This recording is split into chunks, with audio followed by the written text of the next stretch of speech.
अस्सलाम वालेकुम। किसी कहने वाले ने कहा था कि आज हमारी ज़हनियत ऐसी हो चुकी है कि पूरी जो हमारी सोसाइटी है वो बेशक तबाह बर्बाद हो जाए, उसका कुछ ना बचे, लेकिन मेरा घर महफूज हो तो मुझे कोई भी सरोकार नहीं है। आज हम लोग ऐसे ही हैं कि हम सिर्फ ज़ाती मफादात और ज़ाती उसको देखते हैं और ये नहीं देखते कि शायद हमारे इस मफाद में किसी और का भी कुछ हिस्सा हो। और फिर जब हम अपना फ़ायदा निकाल लेते हैं और हम थोड़ा आ जाते हैं कि दूसरे को इफ़ेक्ट कर सकते हैं, तो फिर हम उसको अच्छा इफ़ेक्ट नहीं करते। फिर हम कहते हैं कि बस अब आप यहाँ तक हो। एक ऐसा ही केस आज मैं बयान करने जा रहा हूँ कि वो लोग जो इस सूबे की तारीख़ में सबसे ज़्यादा ट्रांसपेरेंट तरीके से लगे, और आज भी आप उनका मुकाबला बाकियों से करें जो बाकी लगे हैं, प्रॉपर तरीके से समझते हैं कि ये इनको इस कैडर में नहीं, ये हमारे कैडर में आए, तो मैं गारंटी के साथ कह सकता हूँ कि ये उनसे ऊपर होंगे, हर हवाले से नीचे नहीं होंगे। इनका जो नॉलेज है, इनका जो एक्सपोजर है, ये उनसे ज़्यादा तो हो सकता है, कम नहीं हो सकता। और ये हमारी एक एक्सपीरियंस है। अब आते हैं मुद्दे पर। अगस्त 2001 में जब पाकिस्तान में मार्शल लॉ था, लोकल बॉडी सिस्टम को उठाना था, मुशर्रफ दौर था। जो लोग मुशर्रफ दौर में का थोड़ा बहुत उनको पता है तो याद होगा कि बलूचिस्तान के जो बोर्ड के एग्ज़ाम होते हैं उसमें भी चीटिंग नहीं थी। कमीशन को तो छोड़ो, ये तो अलग बात है, बाद में हमारा कमीशन भी ऐसे नकल पे चल गया था, पैसों पे मुबैना तौर पर लोग लगे। लेकिन मुशर्रफ के दौर में एक यूनियन कौंसल तक कोई हिम्मत नहीं करता था, ना फूड की शॉर्टेज होती थी, ना कुछ था। हम बेशक जितना गिला करें, जितना माशाल्लाह को वो करें, जितना फ़ौजियों से हमारे वो हों, लेकिन उस दौरान ये चीज़ थी और लोग मेरिट पर लगे। और उस वक्त जो ये AEOs लगे जिस दिन इंटरव्यूज़ था, शाम को लिस्ट भी लग गई थी ताकि कोई वो ना हो, अप्रोच ना हो, और लोग मेरिट पर लगे। ये 100 लोग लगे। अब इन लोगों को क्या किया, इन लोगों को लगाया गया कि ये क्या करेंगे, लोकल बॉडी सिस्टम में, प्लानिंग एंड डेवलपमेंट में और फाइनेंस डिपार्टमेंट में जो है ना ये लोग होंगे। ये लोकल बॉडी सिस्टम को उठाएंगे। ये इन डिपार्टमेंट में, मतलब एक स्पेशल आप इसे कह सकते हो कैडर था। इनको क्या कहते थे? AEOs, मतलब असिस्टेंट एग्जीक्यूटिव ऑफिसर्स। अब इनको तो मिल गए अच्छे डिपार्टमेंट, PND और फाइनेंस। अब जाहिर बात है ये होंगे तो डिपार्टमेंट तो इनसे वो था।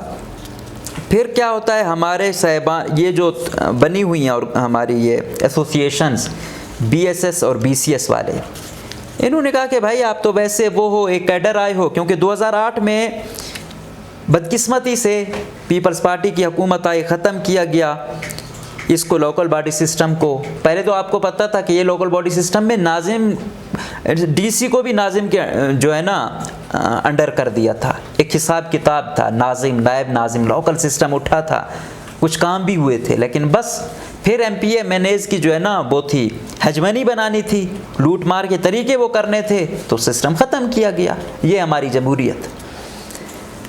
यहाँ ये होता है कि उसको ख़त्म किया जाता है। फिर 2008 में ऐसा होता है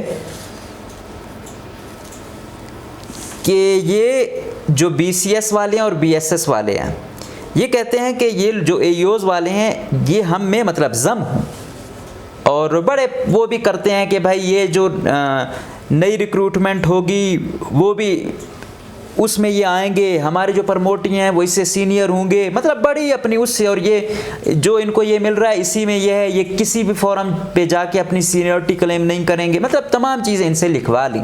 कहा कि अब आप हमारे कैडर में आ गए हो।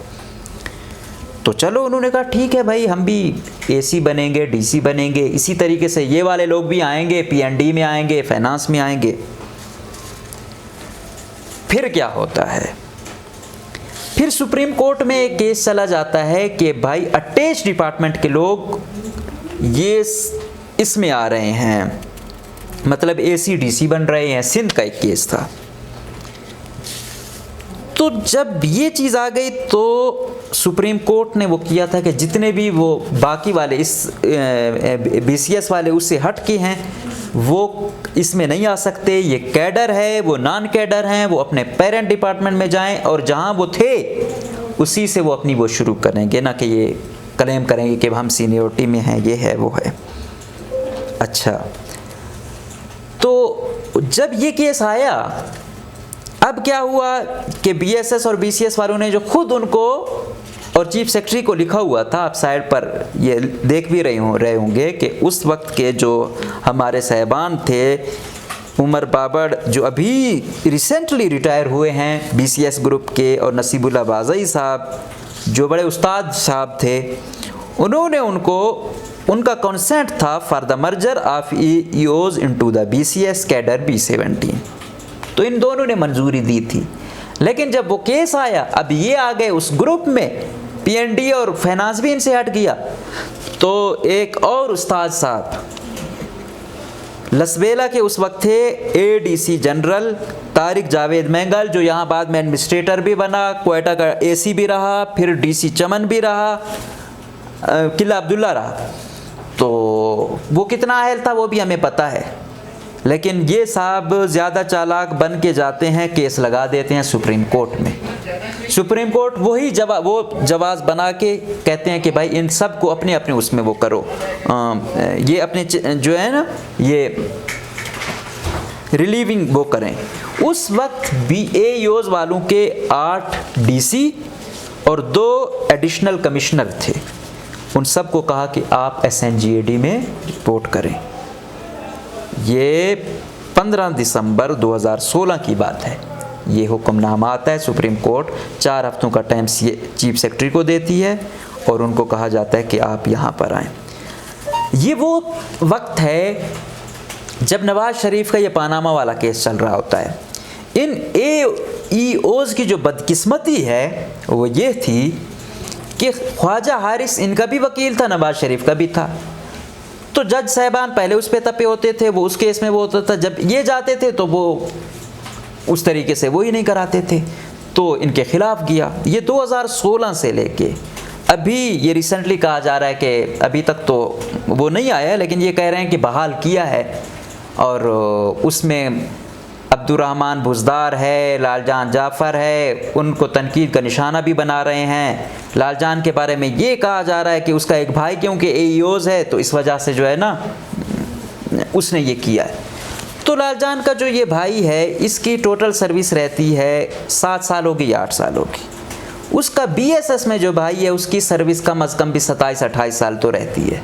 तो अगर वो इसको वो देता है तो उसकी सीनियरिटी ख़राब होती है। लेकिन क्योंकि ये एक आसान शिकार है तो आपके दिल में जो आए कहो। हम तो बदकिस्मती से इस वजह से भी कुछ नहीं कहते कि कोई ये ना कहे कि भाई ट्राइबलिज़म है, लेकिन हक यही है। यही मैं देखता हूँ कि आप किसी और ऐसे उसके बारे में कहो। अब फिर क्या हुआ, आसान शिकार हबीबुर रहमान जामोद, ये जो उस पर तनकीद करते हैं, इनकी पूरी ज़िंदगी और उसका एक फ़ैसला मेरे ख्याल में बराबर नहीं है। लेकिन क्यों? क्योंकि वो एक मेरिट पे काम करने वाला बंदा है तो उसको भी तनकीद का निशाना बना। हमारी बदकिस्मती यह है कि आज एक अफसर ऐसा नहीं है जो ना करने वाला हो। अगर कोई एक हबीबुर रहमान जैसा आता है तो बस फिर हमें वो अच्छा नहीं लगता। फिर एक सिफारिश पे भर्ती होने वाला जिसने शायद स्कूल भी ना देखा हो, एसोसिएशन और यूनियन की ब्लैक मेलिंग से जो है ना वो किसी की भी जो है ना कुछ भी कह रहा होता है, और उसको बाप के वो देना, ये होना। अगर उसके बाप का नहीं है तो तुम्हारे बाप का भी कुछ नहीं है। तुम इधर के मुलाजिम हो, दादागिरी ना करो। हर एक ने यहाँ पे ये ट्राइबलिज्म में थोड़ा कोई ये गैंगस्टर टाइप का वो है, हर एक अपने आप को अफलातून समझता है। ये एक वो तासुर देने की कोशिश है। इन एसोसिएशनों ने तो बेड़ा गर्क कर रखा है, हम इसको माने या ना माने। अब भाई हमारे जो ये एजुकेशन वाले थे, इन्होंने क्या किया, चलो इनको आप 16 नहीं, आप इनको 18 ग्रेड दो, लेकिन कम से कम ये जो अभी सिंगल करिकुलम आया है इसका 5वीं का टेस्ट तो इनसे लो, इनको आप दो, कहो प्रमोशन हम देते हैं जरा, लेकिन आप ज़रा हम ये हमारा एक छोटा टेस्ट तो पास करो। वो नहीं है, लेकिन प्रमोशन इनको चाहिए। तो ये तमाम चीज़ें बड़ी अफसोसनाक हैं। हमने सिस्टम का सत्यानाश किया हुआ है सिफारशी भर्तियां करके। यही है कि सब इंजीनियर ऐसे पैसे देकर तैनात करते हैं, बाद में फिर टेक्निकल आता है, फिर पूरी सूरत हाल वो बिल्डिंगों का भी सत्यानाश करता है, डैमों का भी करता है, हर जगह ख़राब हो जाती है। अब ये AEOs 2016 से लेकर अब तक दरपदर हैं। ये अब 74 लोग हैं, 75 लोग हैं, 100 लोग हैं। जब इनकी भर्ती हुई तो 100 थे। अब पता नहीं जो था जिसके पीछे कुछ ना कुछ है तो वो तो कहीं ना कहीं लगा हुआ है, बाकी खुड्डे लाइन है।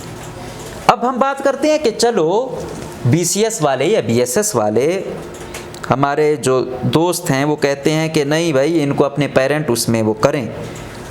तो जब इनको लगाया गया तो कैसे लगाया गया? अगर ये कहते हैं कि इनको अपने कैडर में भेजो, इनको नई फील्ड वो देनी, तो ये कैसे लगे, क्या सिलेबस था, क्या क्राइटेरिया था, उस पे करते हैं हम बात। अभी आप अपनी स्क्रीनों पर देख रहे होंगे कि क्राइटेरिया क्या है कमीशन का। हाँ, ये जो लिखा है कमीशन वालों ने, उन्होंने डिस्क्रिप्शन में कि क्वालिफ़िकेशन क्या होगी BCS और BSS के लिए और AEO की, ग्रेजुएट फ्राम रिकॉग्नाइज्ड यूनिवर्सिटी, उसकी भी AEO की भी यही है, graduate from recognised university. Number 2, pattern of papers, मतलब क्या पैटर्न होगा, कितने पेपर्स होंगे, 7 papers with similar subject, 4 compulsory and 3 optional, और यही क्राइटेरिया AEOs का है। तीसरा है प्रोसेस ऑफ सिलेक्शन, मतलब सिलेक्शन का मायार क्या होगा, combined competitive examination on the basis of written exam 850 marks and viva voce 200 marks, मतलब 850 वो जो रिटन है और 200 इंटरव्यू के मार्क्स होंगे, वही क्राइटेरिया है। नंबर ऑफ अटेम्प्ट्स 3, इसकी भी 3 थी उसे। Gender both male and female candidates are eligible. एक ही क्राइटेरिया है, एक ही इदारा ले रहा है, लेकिन वो कहता है कि नहीं भाई ये जो है ना नहीं आ सकता, क्योंकि सुप्रीम कोर्ट ने वो किया है। जब वो अच्छी पोस्टिंग पे थे, PND में थे, फाइनेंस में थे, तब उसको वहाँ से निकालना था ताकि वहाँ भी जगह बनाई जाए। जब उधर से निकाला, कैडर में जम किया, खुद किया है, उन्होंने तो नहीं किया, वो कहा आपकी एसोसिएशंस खुद कर रही हैं। लेकिन जब देखते हो कि उधर एक फैसला आता है, आप उसको बेस बनाते हो, आप उसको मुख्तलिफ एंगल देते हो, और फिर सुप्रीम कोर्ट के मकबूल बाकिर जो रिटायर्ड जस्टिस साहब हैं, उसने जब दोबारा देखा कि यार ये तो बड़ी नाइंसाफ़ी हुई है, हमारे जज साहबान को भी देखना चाहिए कि आपका एक फ़ैसला लाखों लोगों पर असरअंदाज होता है। अब ये लोग 2016 से दरपदर हैं, किसी को पोस्टिंग नहीं मिल रही, और अब इस एज में, मतलब 2001 में लगे या कोई 50 का है, कोई 52 का है, इस एज में वो क्या वो करें? ये इनको भी यही मजबूर किया जा रहा है कि ये भी आएँ, भूख हड़ताल पे जाएं, बच्चों को साथ लें, धरने दें। मतलब ये तो कोई तरीक़ाकार नहीं होता कि कल का कमिश्नर, कल का DC आज यहाँ पे जो है ना अपने जायज़ हकूक़ के लिए, और इतना वो है, सुप्रीम कोर्ट का कब का हुक्म आया हुआ है, कंटेम्प्ट हो रही है, लेकिन कुछ भी पूछने वाला नहीं है। यही दरअसल सूरत हाल है। असल में ये तमाम चीज़ें बताने का मकसद ये था, रिलेट करने का मकसद ये था कि यही हमारे BSS वाले दोस्त जो कह रहे थे कि हमें फील्ड में नहीं भेजा जा रहा, इन्होंने एहतजाज किया, धरने दी, पूरे पता नहीं क्या क्या किया, दफ्तर बंद कर दिए। ठीक है, मिल गई आज उनको पोस्टिंग, 40% है या जितना है उनका क्राइटेरिया कि अब वो फील्ड में जाएंगे। दूसरी जानिब अब AEOs में दोनों मिल के उनके खिलाफ हैं, तो ये दौरा मायार क्यों है भाई? BSS में या उसमें तो ऐसे प्रमोट, ये तो डायरेक्ट लगने वाले लोग हैं, आपका हक बनता है, इनका हक नहीं बनता। बलूचिस्तान की तारीख में सबसे ट्रांसपेरेंट भर्तियां हुई, उनका हक नहीं है। जो प्रमोटी है या जिन पे इल्ज़ाम है कि इन्होंने मक्सी दौर में 20-20 लाख पे एसी बनवाए, वो आज बड़ा वो बना हुआ है, वो नहीं मानता। और इन आपको पता है आज कि किसका क्या कैलिपर है, नायब कासिद आज डीसी बने हुए हैं। इस तमाम सिचुएशन ये है कि हमारा मुख्तलिफ तरीक़ाकार है, हम चीज़ को अपने लिए हमारा मायार और है, दूसरे के लिए और है। ये बड़ी ही अफसोसनाक सूरत हाल है और हम सिर्फ अपनी ज़ात का फ़ायदा देखते हैं। सिस्टम से हमें कोई वो ही नहीं है, जैसे तबाहाल हो। अब ये लोग जो भी हैं इनसे कोई फ़ायदा नहीं उठाया गया। अब ये 6 साल 7 साल से ऐसे हो रहे हैं, कितना वैक्यूम पैदा हो गया। अब 6-7 साल का अजाला कौन करेगा? इनकी सीनियरिटी, इनकी प्रमोशंस, इनकी और अलाउंस कौन मदावा करेगा? तो ये वो तल्ख सवालात हैं जिस पर हमें सोचना है। और वो इस्लाम भी कहता है ना कि तुम में वो मुसलमान या वो वही है जो दूसरे के लिए भी वो पसंद करे जो अपने लिए पसंद करता है। तो BCS या BSS वाले अगर इतने वो समझते हैं ना कि हम दर्द हैं, हम अपनी वो दे रहे हैं, सर्व कर रहे हैं, तो उनके लिए भी कुछ सोचो। और अगर आप समझते हो कि वो आपसे नालायक हैं, तो फिर मेरे ख्याल में आप ये वो करो, और मैं यकीन से कह सकता हूँ कि वो इस पर तैयार होंगे कि कमीशन एक टेस्ट ले और उस पे जो पूरा उतरेगा वही है जो है ना आगे ले लेगा तमाम चीज़ें, और आगे उसी को ही फील्ड की जॉब या अहम पोजीशंस मिलेंगी। इजाज़त दीजिए, अल्लाह हाफ़िज़।